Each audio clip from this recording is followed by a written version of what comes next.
1, 2, 3, 4, 1, 2, 3, 4. Mic check, mic check.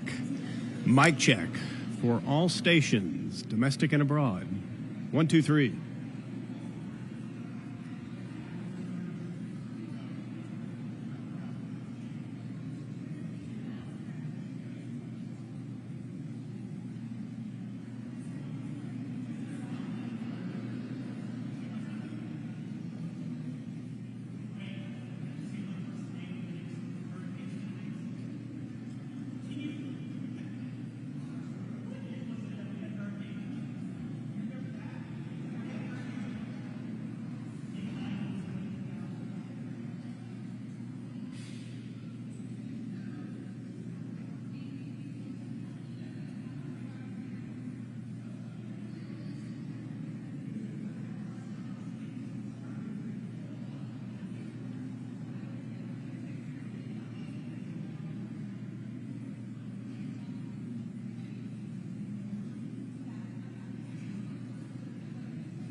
Mic check, 1, 2, 3, 4, 5. Mic check, 1, 2, 3, 4, 5. 1, 2, 3, 4. Check, check, check, check.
Well, good morning, everyone. I find it very interesting with this big crowd today. It's not like we've had an election. This is just the day before. But coming here just to address a few things and take a few questions for all of you. I know that probably the eyes of the nation are probably on Georgia and probably 6 other states.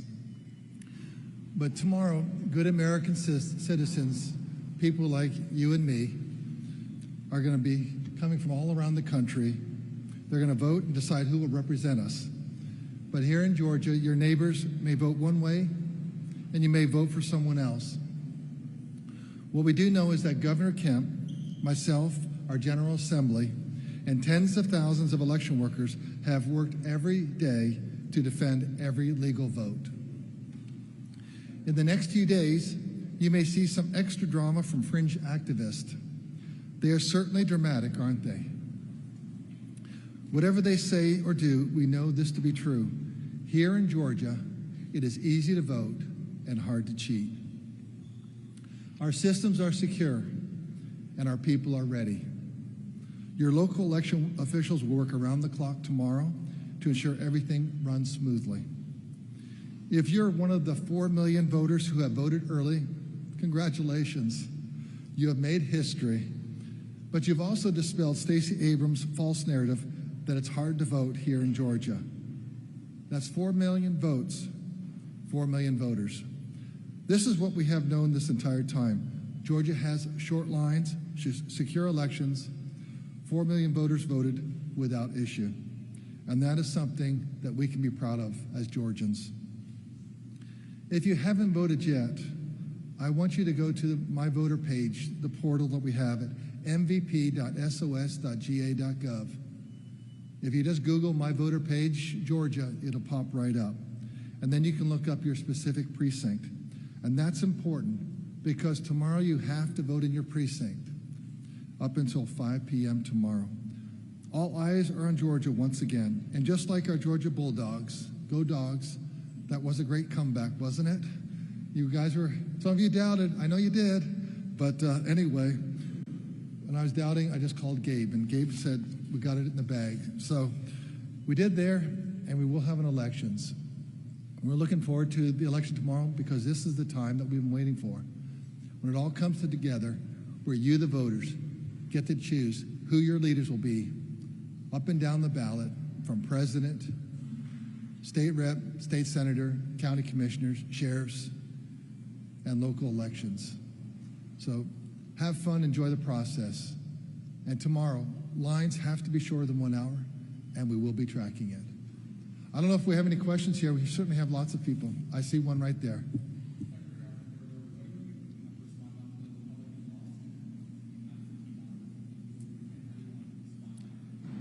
Are you talking about the RNC lawsuit in the Southern District?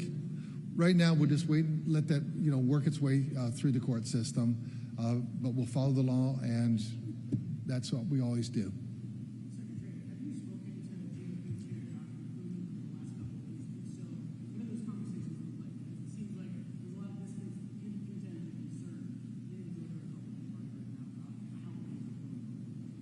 Well, I haven't spoken to him, but if you're referring to, I guess, Fulton County specifically, what I will say is our policy has been, we like to know what the rules are up front. We like to have people have consistency.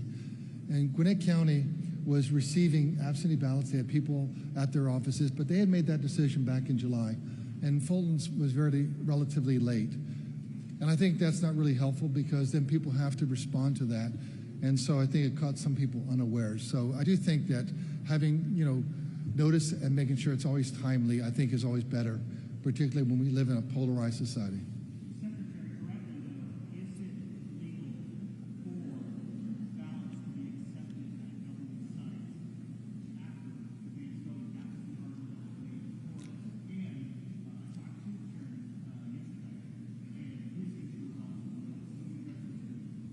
Well, the judge has already ruled, and he said, yes, it was, and he quoted the code specifically in his ruling on Saturday morning. So to that. And as I've always said, notice is always good. That way people would be prepared, wouldn't have caught them unawares. Gwinnett did give notice back in July, and I think that was the appropriate course to do. When you don't give people notice, it just catches them unaware, and there's a mad scramble, and it's just a breeding ground for conspiracy theories.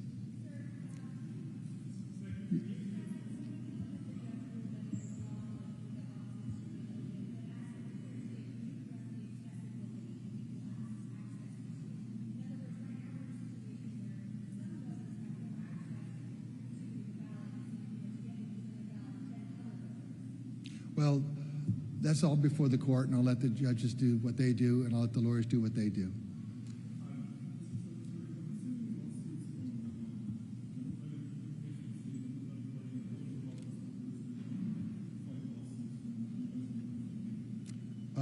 We always defend the law and always defend the Constitution.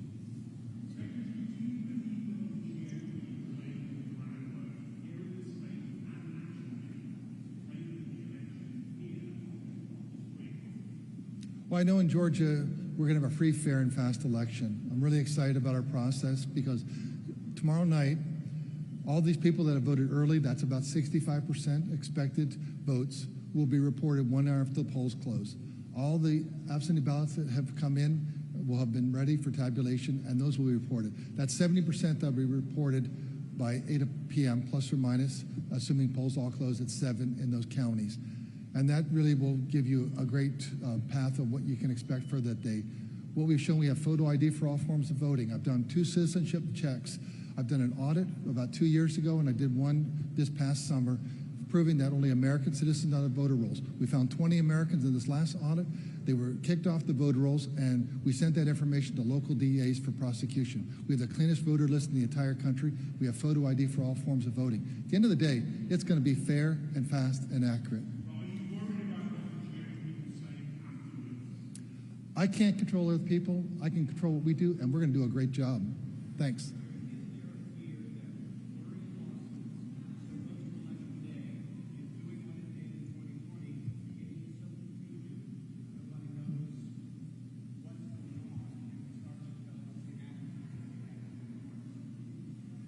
Well, it depends who you're, what you're out there. If you spend a lot of time on social media, you know, you're going to get one opinion. But most people are out there today, right now, working their jobs, trying to put food on their table. Yes, sir.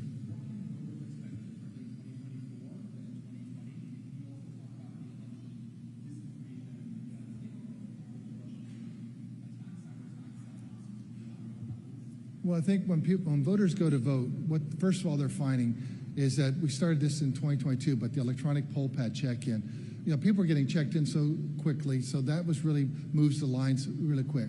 Lines have to be shorter than 1 hour on election day.